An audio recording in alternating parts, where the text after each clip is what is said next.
You plan every drill, you plan every progression, you actually make notes on every minute detail. From internal rotation to shoulder over shoulder, tactical intention, the lesson plan has been a staple for tennis coaches since the beginning of time. The truth of the matter is your perfect lesson may actually be harming your players in what matters the most: performing on the match court. I've seen it too many times, one from my own personal 24 years coaching experience, but through the eyes of older coaches around the world that I currently mentor as well.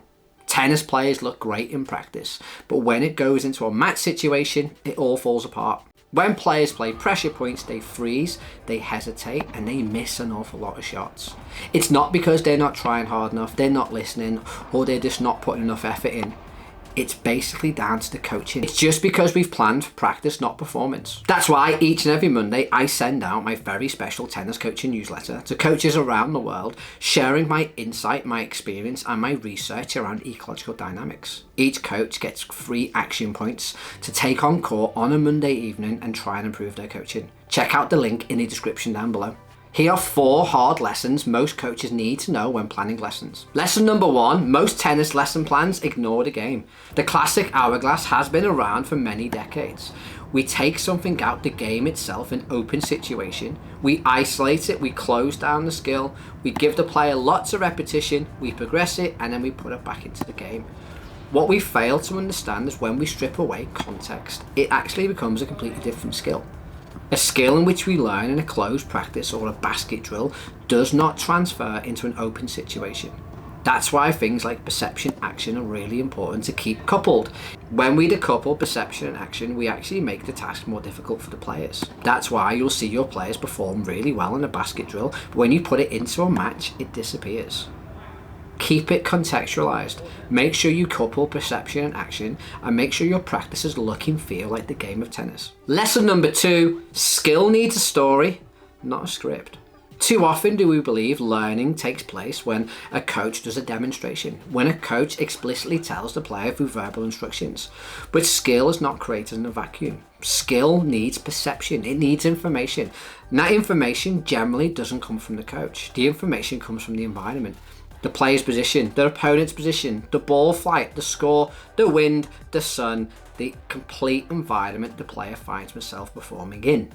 When we strip away all that information, we try and develop skill in a vacuum. We have this warped mindset that we can actually practice skill from a simple concept and make it more complex over time. What we have to understand that skill develops in real time with real information. Skill emerges. Lesson number 3. Design your practices with the match court in mind.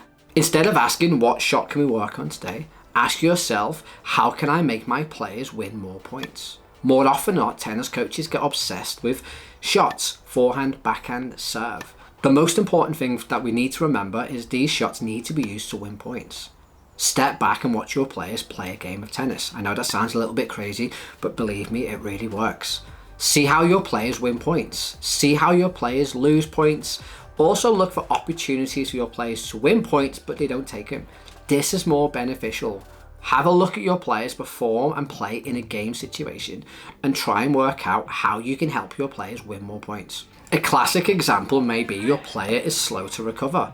Now, traditional coaching will say you basket feed a wide ball, player hits the shot and goes back to the center. But can you design a practice where the player is encouraged and the invitation is for them to go back to the middle? A very simple way in which I play this game is if the ball bounces twice on your side, you lose all your points. You actually give them to your opponent. This is a great way of allowing players to explore the whole idea of recovery.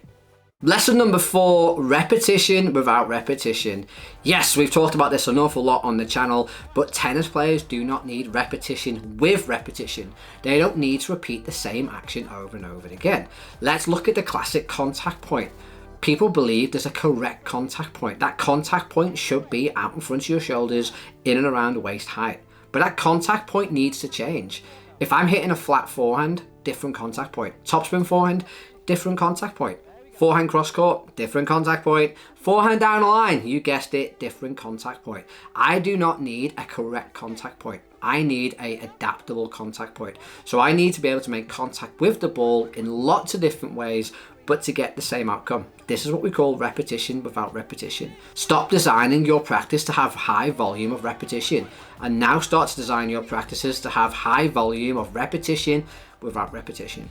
And until next time, watch this video on the screen now where I share with you 20 hard lessons I've learned as a tennis coach.